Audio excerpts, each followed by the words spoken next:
Hello friends, today we are going to do the chapter Around the World in 80 Days.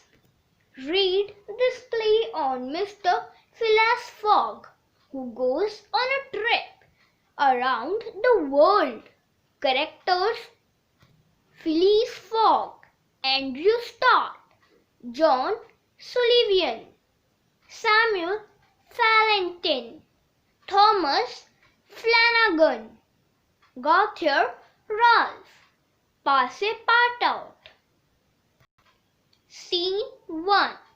Phileas Fogg, a member of the prestigious London's Reform Club, is playing whist with his usual partners, Andrew Stuart, an engineer, John Sullivan and Samuel Fallentin, bankers, Thomas Flanagan, a brewer, and Gauthier Ralph, one of the directors of the Bank of England.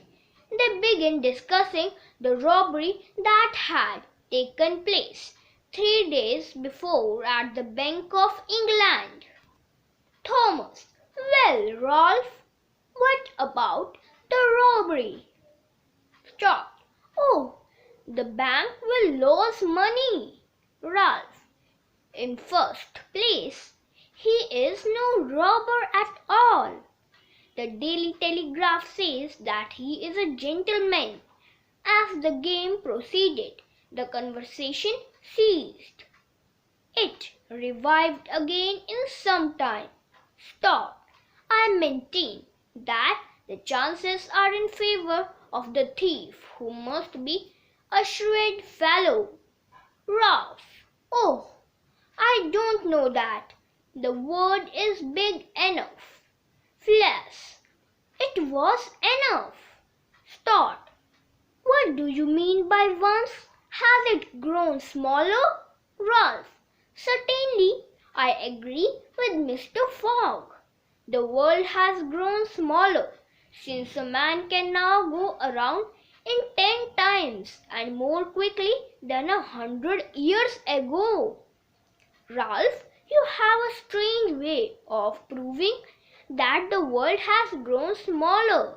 So because you can go around it in 3 months. Phileas: In 80 days. John: That is true. Gentlemen, here is the estimate made by the Daily Telegraph. From London to Suez via Mont Cenis, 7 days. Brindisi by rail and steamboats. From Suez to Bombay by steamer, 13 days. From Bombay to Calcutta by rail, 3 days. From Calcutta to Hong Kong by steamer, 13 days. From Hong Kong to Yokohama in Japan by steamer, 6 days. From Yokohama to San Francisco by steamer, 22 days. From San Francisco to New York by rail, 7 days. From New York to London by steamer and rail, 9 days. Total 80 days. But that does not consider bad weather, contrary winds, shipwreck, railway accidents, and so on, all included. Heaven preserve me! I would wager 4,000 pounds that such a journey made under these conditions is impossible. Phileas: Quite possible. Stuart: Well, make it, then. I should like nothing better, only I warn you that I shall do it at your expense. I will wager the 4,000 on it. All right, I have a deposit of 20,000 pounds, which I will willingly ask upon it. 20,000 pounds, which you would lose by single accidental delay. The other members accept the deal. that leaves for Dover at 9:15. This very evening, Phyllis, this very evening, as today's Wednesday, the 2nd of October, I shall be due in London in this very room of the Reform Club on Saturday, the 21st of December at 9:15 p.m. or else the £20,000 will belong to you in fact and in right, gentlemen. Here is a cheque for the moment. A memorandum of the wager was at once drawn and signed by the 6 parties, during which Phileas Fogg preserved a stoical composure. Scene 2. Having won 20 guineas at whist and taken leave of his friends, Phileas Fogg at 7:25 left the Reform Club. Passepartout, Phyllis' valet, had conscientiously studied the programme of his duties. He was more than surprised to see his master guilty of the inexactness of appearing at this unaccustomed hour, for according to rule he was not due in Savile Row until precisely midnight.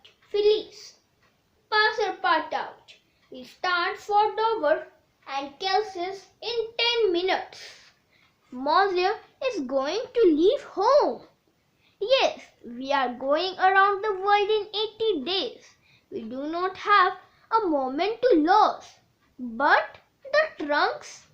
We will have no trunks, only a carpet bag with 2 shirts and 3 pairs of stockings for me. And the same for you. We will buy clothes on the way. Bring down my mackintosh and travelling cloak and some stout shoes, though we shall do little walking. Make haste. Passepartout mechanically set about making the preparations for departure around the world in 80 days. After all, Passepartout, who had been away from France 5 years, would not be sorry to set foot on his native soil again by 8 o'clock. Passepartout had packed the modest carpet bag containing the wardrobes of his master and himself. Then, still troubled in mind, he carefully shut the door of his room and descending to Mr. Fogg. Mr. Fogg was quite ready. Phyllis, Passepartout, you have forgotten nothing. Nothing, monsieur. Good. Take this carpet bag. Take good care of it, for there are £20,000 in it. Passepartout nearly dropped the bag, as if the £20,000 were in gold, and weighed him out. Master and man then descended, and at the end of Savile Row took a cab and drove rapidly to Charing Cross. 2 first-class tickets for the Paris were rapidly purchased. Mr. Fogg, 5 friends from the Reform Club meet him on their way to the train. Well, gentlemen, I am off, and if you will examine my passport when I get back, you will be able to judge whether I have accomplished the journey agreed upon. Oh, that would be quite unnecessary, Mr. Fogg. We will trust your word as a gentleman of honor. Start. You do not forget when you are due in London again? In 80 days, on Saturday, the 21st of December, 1872, at 9:15 p.m. Goodbye, gentlemen. Mr. Fogg and Passepartout seated themselves in a first-class carriage at 20 minutes before 9.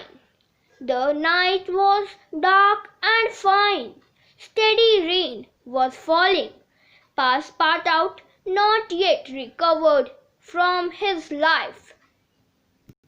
Stupefaction clung mechanically to the carpet bag. Then Passepartout suddenly uttered a cry of despair.